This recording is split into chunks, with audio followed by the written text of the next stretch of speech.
What's up, gang? Evil here. Today I'm here to talk about this scale RC drift tracks. I have a huge passion for scale RC drift tracks. The first time I saw one on YouTube, I was like, I knew I had to do that. I had to build one. RC drift tracks can be expensive if you're buying the name brand accessories and stuff. Stuff adds up really quick in price. It's not usually a huge deal for clubs because, you know, they can pool funds and do it that way. But if you're a single person like myself building one of these, it can get quite expensive. I've been doing it over several years, so the initial expenditure wasn't that big. But anyway, I'll show you some of the low budget stuff I've done, and then I've also sprung for some of the higher dollar things. Most of this stuff also is not my own idea. One of the big sources I've used for this is 110 Drift Network in California. I can't remember the guy's name. I've talked to him several times, but super helpful. Even though I'm not even related to his club at all, he's been super helpful about telling me how they did it. If you check out any of their stuff on YouTube, they make some fantastic looking drift tracks. Some of the best I've seen. So for that reason, I've taken a lot of inspiration from them, and also just blatantly stolen ideas. So first of all, a lot of these ideas are theirs. Go check out 110 Drift Network on Facebook and YouTube. Subscribe to their channels and ask them questions if you don't get what you need from me. But they've been very helpful in growing the scene and helping others out. So for that, I'm very thankful. Anyway, I want to make it easier for other people to find some of this information, so I'm going to be putting together a video series on that. So anyway, enough blah blah blah. I'm going to show you some of the main facets I'm using. Just with not that much work, you can get pretty good looking results.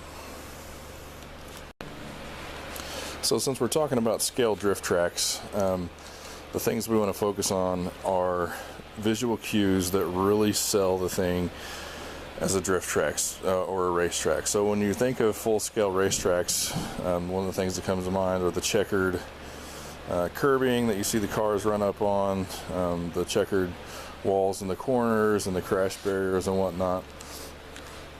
Some of this stuff can be done on the cheap, as well as there are other ways to do it that's a little bit more expensive. So the ideal way to do like the curbing is, there's a company out of Japan called Tetsujin. They are a fantastic company to deal with.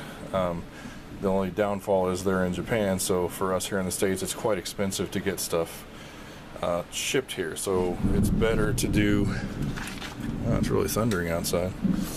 It's better to do a large order from them and then just get it all at once. So if you're a club, get your money together first, and then you can order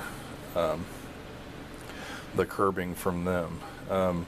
I think these curbs, I ended up spending around $300 on curbing, and I have an entire tote full of it, just for different track and figs if I want to set up a demo somewhere, as well as I have a few of them set up here in the shop. So these are a bit expensive. This is the more expensive route to go, but it is fantastic for selling the realism of your track. These things are really durable. You can see they have scrapes and whatnot on them. They come in different turning radiuses, so you can make straightaways, curves, whatever. They sell several different kinds. You can kind of piece it together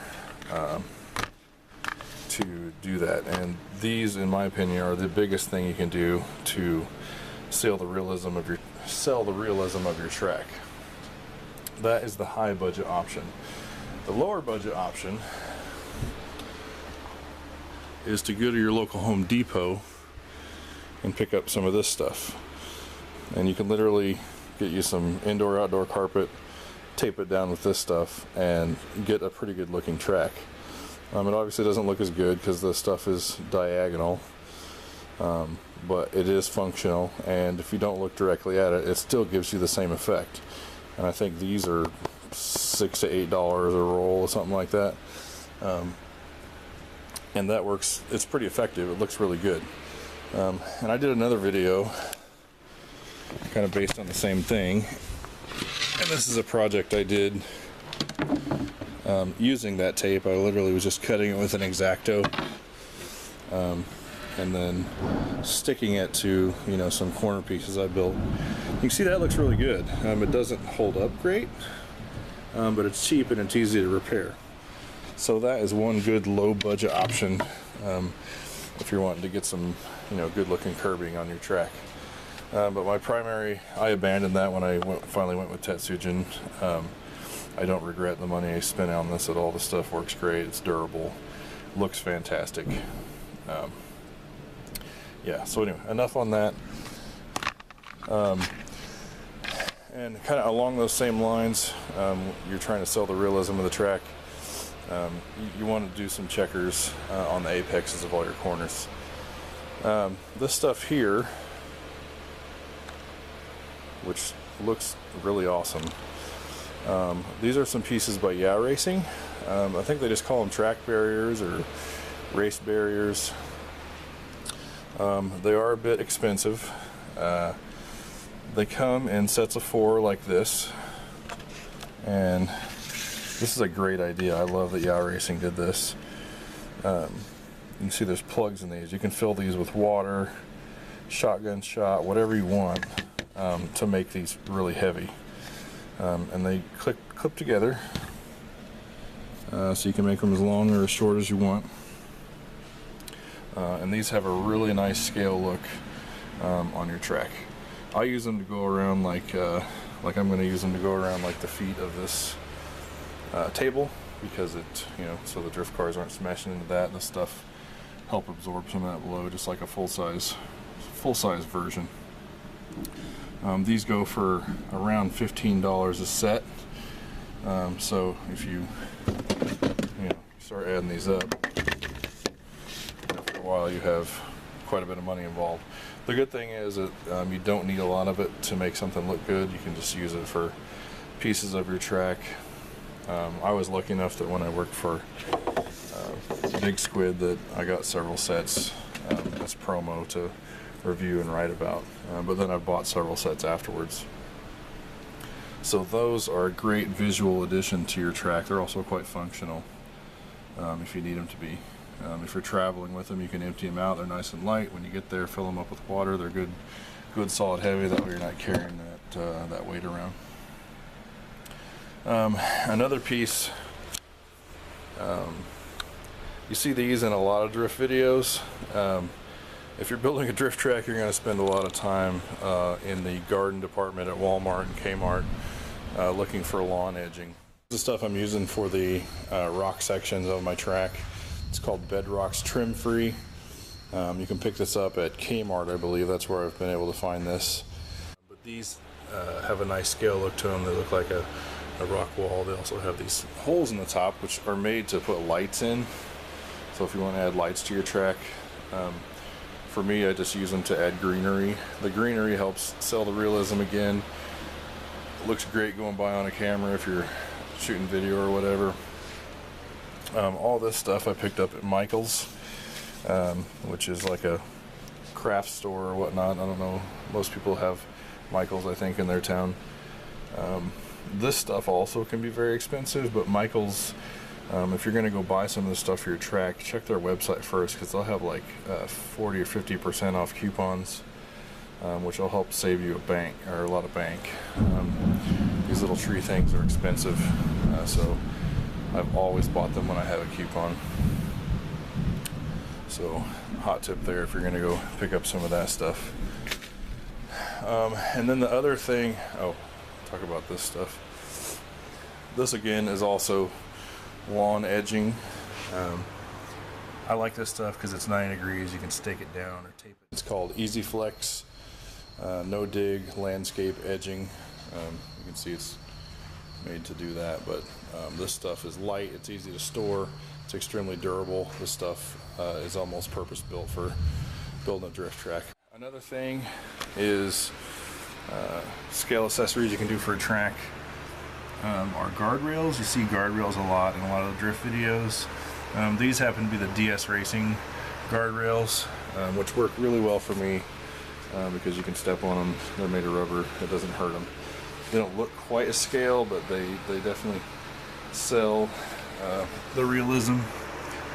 These are made to stick down on carpet tracks, but for me on concrete I just stuck some Velcro to the floor. These Velcro down to it and they look really nice. Those I think are around $15 to $20 a set, which is why I don't have a lot of them. A cheaper method for those is to buy these. I think Integy sells these. I bought these off of Hobby King, and they're around $6 a piece, and they're quite time consuming to build. The difference is you can stick them together and build nice long sections.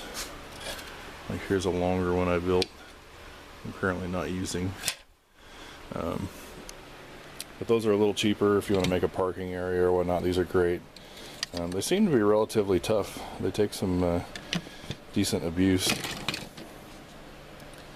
And then the other things that will really sell a track are just scale accessories. Now, I have stuff to kind of scale out this track, but I also have a 2-year-old who plays down here a lot, so he likes to take off with pretty much everything that I leave on the floor. So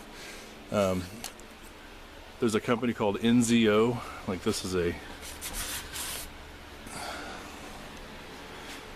scale easy up. Basically you can set these around with your RC cars, put them in your infields and whatnot, line them up.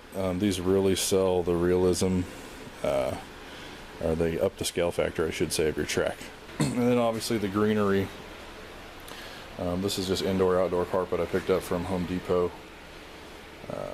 It's not very expensive. It is kind of a pain in the ass to work with, but I suggest kind of laying out your track first, how it's going to be, and then going and buying the carpet and cutting the shapes out. And then from there, a lot of it's just you know, picking out things, just keeping an eye out all the time for things that kind of, you know, will scale out your track. I don't know what this guy is, but he's got a little motorcycle. And then obviously you can fabricate stuff. One of my friends who's pretty good with metal, he built this 2-post lift, which is pretty awesome. Anyway, there you have it. That's all I have for this time.